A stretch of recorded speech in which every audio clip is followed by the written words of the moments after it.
chapters that Franca has already presented. So some additional examples. Women's roles are pivotal in the so-called contact zones of human relationships. We'll hear more about Alison Norman's work tomorrow. She's disappeared momentarily. But in her chapter, she explores the familiar writings of British gentlewomen pioneer settlers, Catherine Parr-Traill and Susanna Moodie. However, she focuses on a largely neglected theme: settler women's food exchanges and culinary relations with the native women of their area, highlighting the new hybrid diets that resulted from this mingling of peoples and which reflected changes taking place in both cultures. As the primary preparers of food, women are central to the contact and exchange that took place.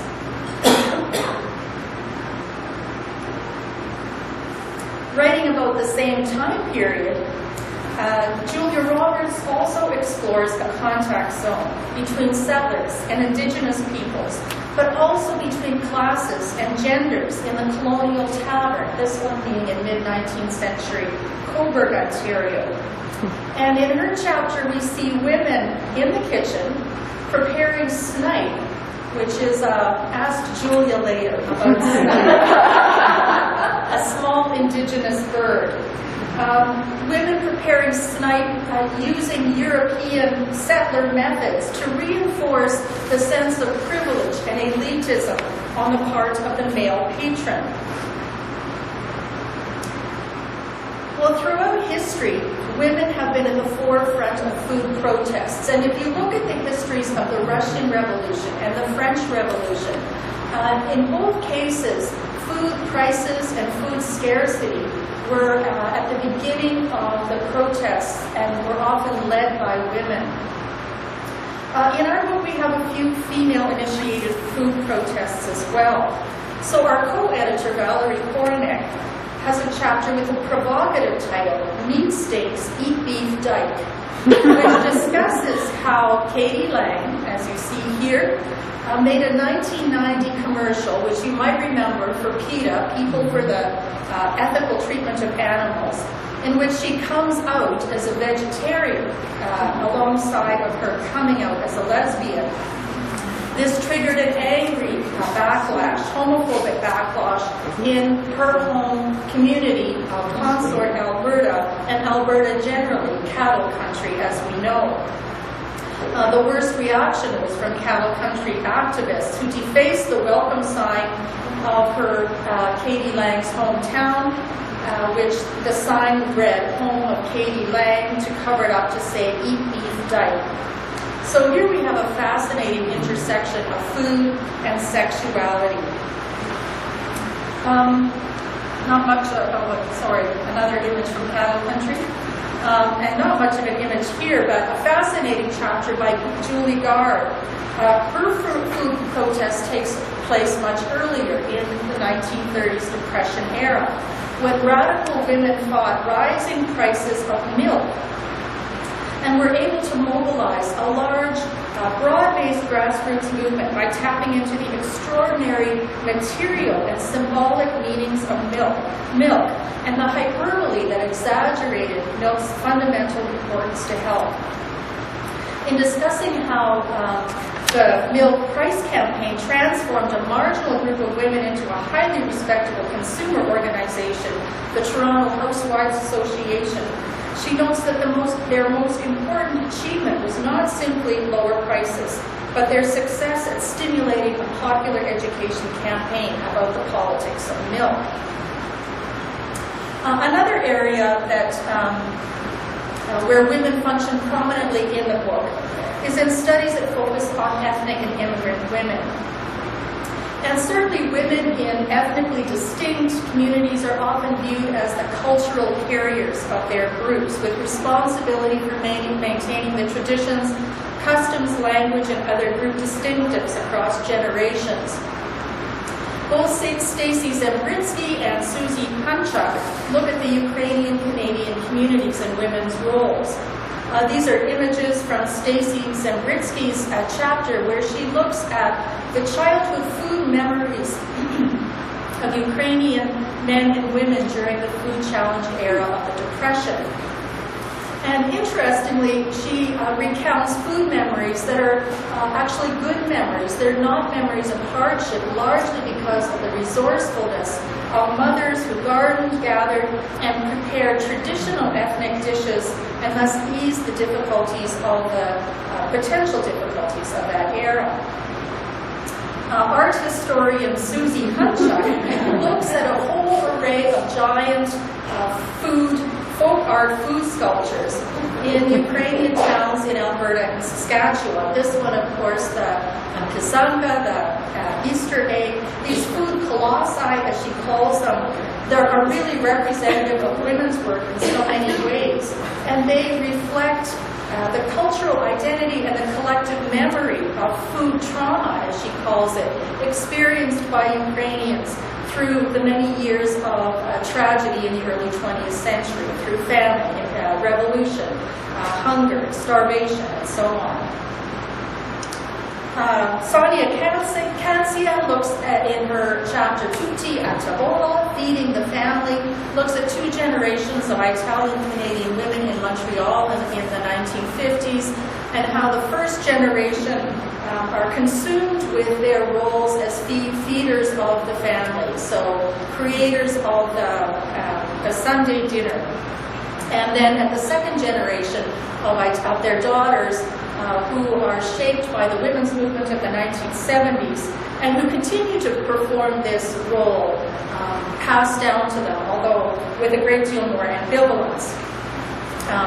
Another piece on ethnicity, not so much explicitly about women, is Julie Maida's chapter on South Asian cuisine in Toronto, but where she adopts very explicitly feminist pedagogy by shaping her teaching around inviting her students to explore their own South Asian heritage by visiting restaurants and reading books. Another piece on immigration and ethnicity and women is by Franca, so I'll let her talk about that. Okay.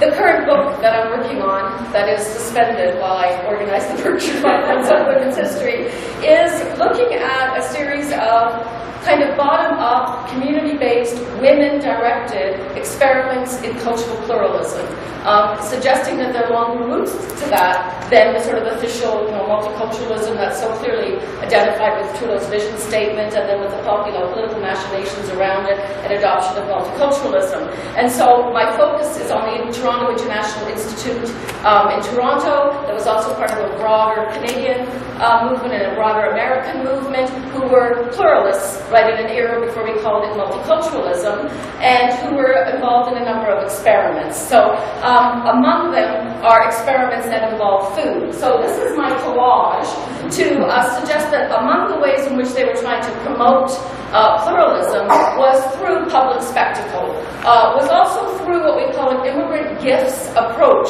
to multiculturalism, this notion that immigrants bring with them cultural talents, cultural gifts, that the host society that knows enough to accept them, right, and put them into the treasure chest of the Canadian world is enriched by it. So that kind of liberal philosophy that people can both integrate into the mainstream and then maintain their ethnic distinctiveness, and that this should be encouraged, is a kind of, a particular liberal version of multiculturalism that is promoted by the women at the Toronto International Institute. And we have here a kind of intercultural space, middle-class social workers and staffers, immigrant women, working-class women, who do try to deal with some of these experiments. And so doing it in a kind of way that popularizes pluralism through folk dancing, folk music, orchestra, the folk traditions, the folk fairs, folk pageants, all nations parades. I mean, sometimes it's easy to make fun of them, because every time they weren't sure what to do, they'd say,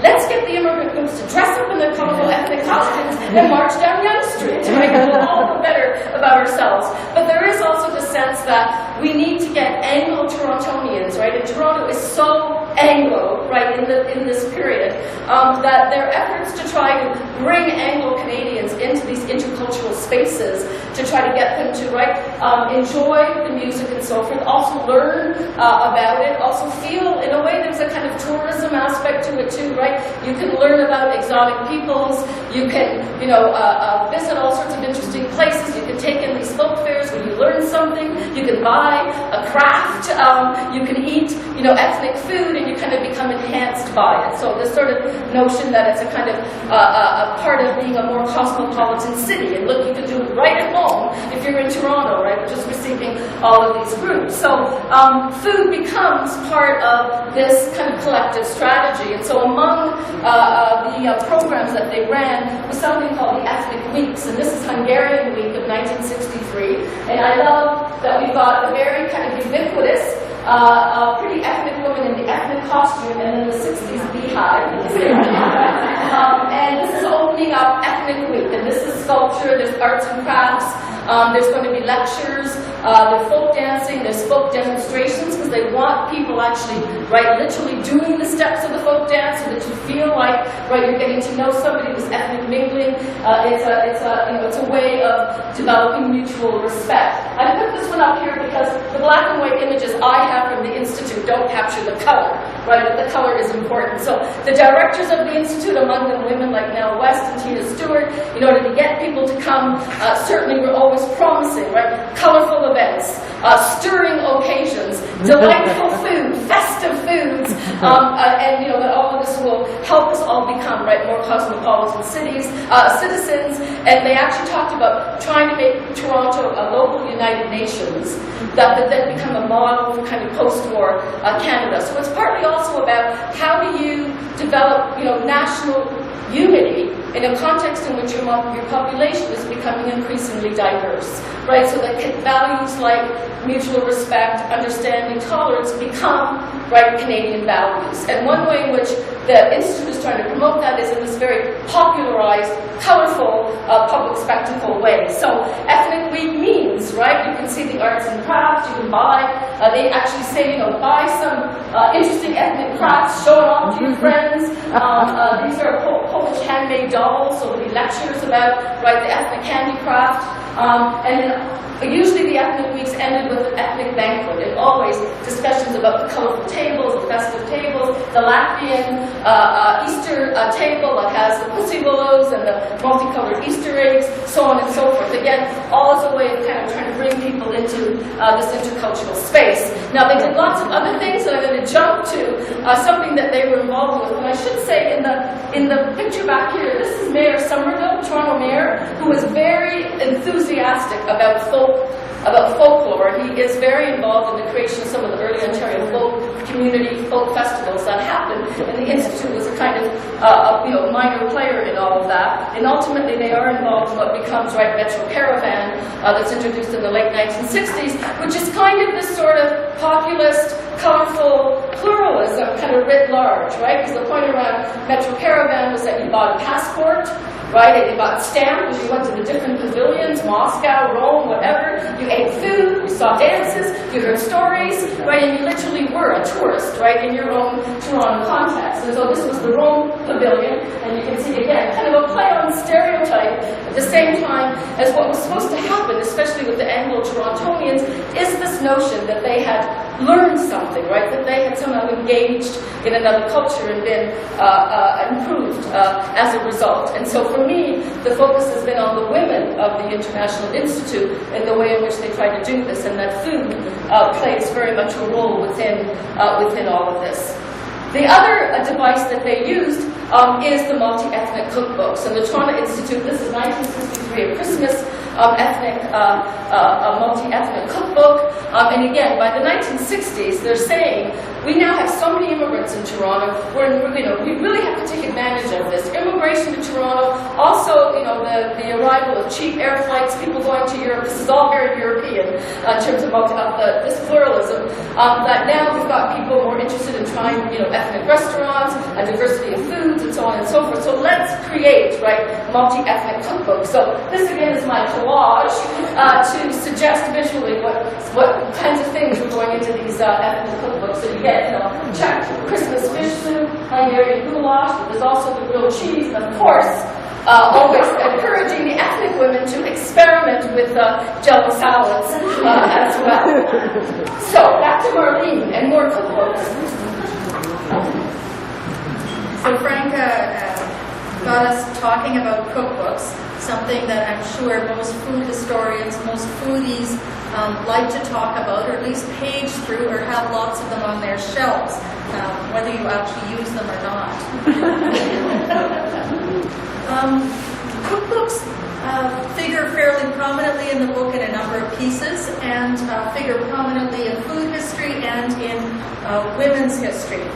Franca introduced you to some of the ethnic cookbooks that were prominent with the International Institute. I'll talk about just a few more. For academic historians, cookbooks are often, or were often, this is changing, associated with mundane, with limited material, with women's work, and were rarely recognized as having any real serious value. And I'm sure that's not true for many of you here, particularly those of you who are culinary historians. But in the preface to their Feminist Food Studies volume that was published a number of years ago, two American food theorists, they recall that when one of them first approached the